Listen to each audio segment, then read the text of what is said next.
And that's Frank heading out on the journey back to Holland, all loaded up.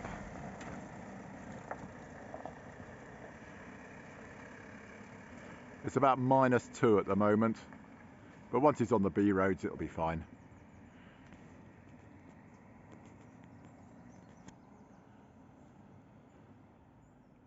There we go, we bid goodbye. But that'll be an easy rebuild. And Silky leaves for Southern Ireland. Cheerio, Alex.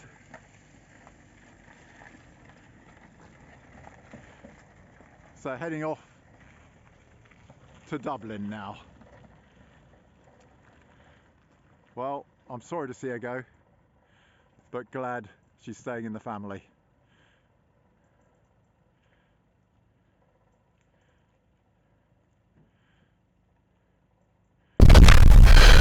Well, it's about the warmest it's been for a week now at -2 inside the workshop. Outside the workshop it's probably approaching 0 now. So it's been quite a cold week really. But we made good progress. Let's come and have a look at who's Amazon? Richard's Amazon. Good progress. It came to us not running right after we'd done some cylinder head work and put a new dizzy in. We got it, it was massively lean. Interesting, Stromberg carburetor from the Amazon, of course, has an adjustable jet, so you can just richen it up. So riched it up, changed the ignition timing, even at 15 degrees before top dead center, it was pinking very badly. So I took it back to 12 degrees before, and that almost cured it, but I couldn't live with that. So we fitted our own 123, which has of course the unleaded fuel curve in it, only available from us, and bingo, 17 degrees before top dead center, engine running sweet as you like. So really pleased with that work. A few other things turned out, that the overdrive wasn't working, which Richard said, oh, it always used to work. Turns out it was just an electrical splice, fairly nasty wiring, electrical splice that was then hidden up by loads of insulating tape, and just a case of stripping that wire out and replacing it with a proper decent wire. So that's all good. And in taking it out, it was just so eager. I was sitting at the legal limit, and it just wanted to go faster. Single carburetor car, but the suspension wasn't as good as you'd like, really. It was a bit tired. So Richard said, yep, do a suspension upgrade. And everything worked well except the left-hand front lower wishbone, which the bolt is completely solid. Now, and indeed there's corrosion, he's got some MOT fail on his left-hand front outrigger as well, so that left-hand side of the car has had some pretty bad corrosion.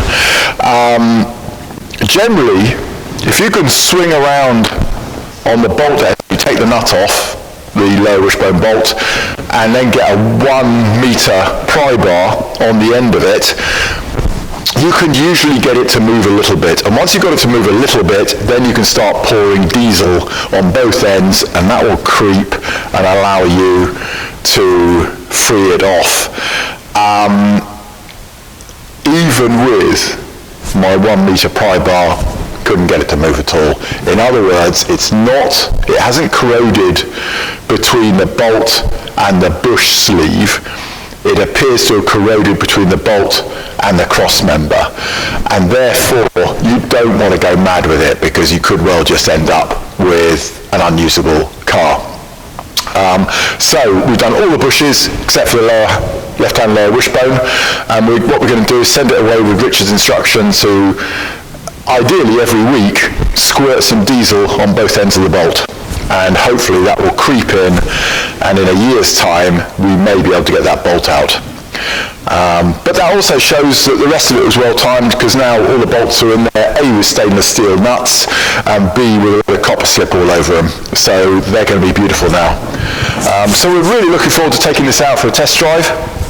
And see how much nicer it is. The tyres are limited a bit. The tyres aren't the best.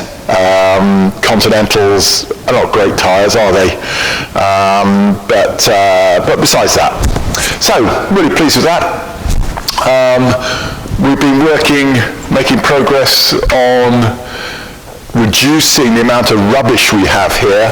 I think we've done fairly well so far. I don't believe we've got rid of anything that is important. So that's going well, and we've cleared some bit of racking. Amy's engine's back, but now we're kind of stopped, dead in the water,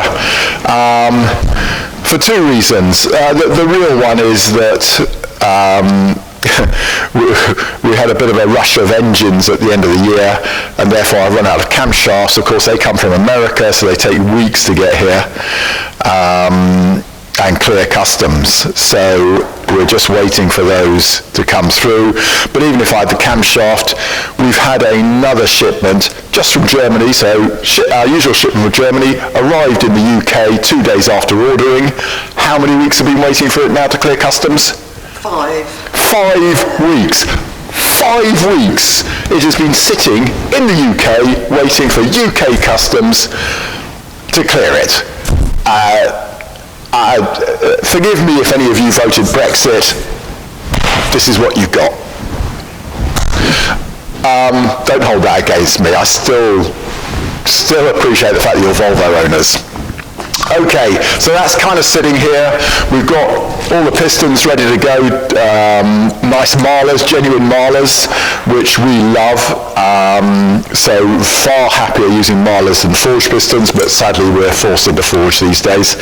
And why is this going to be the sweetest engine? It's certainly the most expensive engine. No, possibly not the most expensive. Okay, so the cylinder head is our usual formula now of twin spring because of that high lift camshaft, but we do not gas flow it. I think the gas flowed heads really aren't a very nice engine, and so we're not gas flowing it. So that's just fairly stock. But back at the engine, we've the crankshaft is of course balanced, and we've had the rear journal polished for the crankshaft seal. And, oh yes, that's right, in the cylinder head, we've balanced up all the chambers, so we know that we've got absolutely equal chambers here, and therefore equal volume, and therefore as close to perfect compressions in each of the, all making the engine smoother, all trying to make the engine smoother.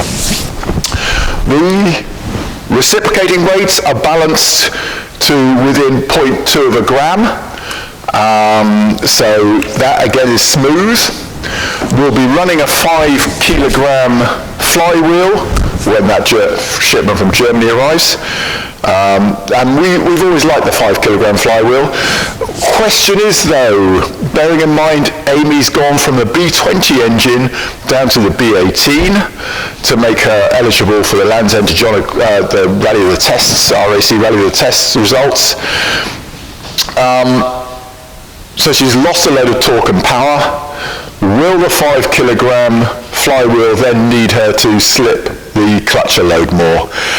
So there's a bit of a question mark there, so maybe the 5 kilogram won't be ideal now. We will have to just go and see how it behaves. So that's it, really just waiting.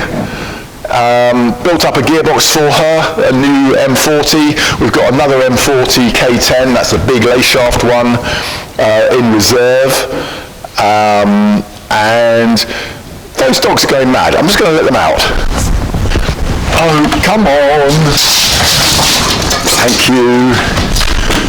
Okay, it was my woolen hat that they decided was very exciting, so that's why they went mad. Yes, okay, so yeah, I think this is going to be our sweetest engine. As I say, possibly not the most expensive because we used to gas flow and that used to cost an arm and a leg. And as I say, I'm fairly convinced it makes a fairly unpleasant rally engine to be gas flowed. although I can understand exactly why you'd want it for racing. Okay, Amy's engine, gearbox, that car, what else is going on? So yeah, I need to kind of polish her engine bay, Amy's engine bay, and then use this new stuff. So we're going to spray Lanagard all over the car to try and preserve it, better yet. So yeah, I need to polish off in here and Lanagard it. The great clear up continues. I mean, if you look over in the corner here, you can see how many pallets we have rationalised. There were no pallets earlier, and now we have those two piles greater than 2 meters high. All these are just because we've organised our stuff better and we've got rid of some stuff that's superfluous. So over here what has happened is 2 banks of racks have gone entirely there. We're now starting on gearboxes to start sorting those out. Unless they clearly are scrap, I'm keeping everything because we're kind of running out of gearboxes. I've only got about 20 left. And there's an M400 down there, and never mind M400, I also found a B20 bell housing for the M400. So I might just look at that as a possible one for Amy, because that M400 box is just gorgeous, but it is heavier. And what did we find? Look at this treasure. So in our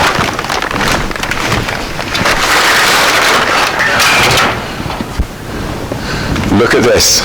For those of you with 1974 Volvo 140, a brand new radiator grille.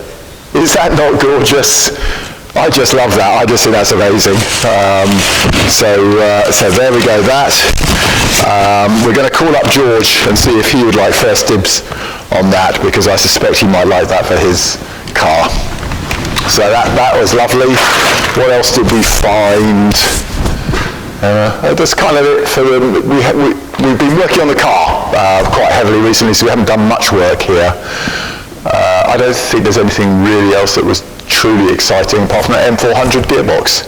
The BW35, that left, real bargain. We sold that for £50. That's gone down to the West Country, is it? So that was good. I was pleased with that because it's good to find an appreciative home for that. And well, I think that's probably it for this week. That's it for this week. It's not often, and indeed, you question, with that gorgeous sunny day out there, why are our doors shut? It's because they're frozen shut. This is north facing here, and so it has to be well above 0 before the doors will unfreeze. So that's why. And there's all our, well, some of our rally plates over the years. This side is customers. So it tends to be a bit more far afield, the Nile, New Zealand, South America, Himalayas, Ireland, America, Sahara. So that's our customers. This one up here, well, what are the famous ones? There's some where Emma and I certainly got top 3. That's probably in the sort of the late 2000s, around about 2010, I guess. That one, the World Cup Rally Car 16, that was our initial start number for the London to Cape Town in 2011, which then got cancelled and we became car number 1 in 2012. Iceland, up the top there, that was good. A load of modern stuff like the Huntsman, the Welsh Endurance. That was, in fact, pretty much a lot of that was with Richard, that section there. Happy times. Southwest Endurance, that was a brilliant event in the 142. Absolutely fabulous. Yeah, that's it.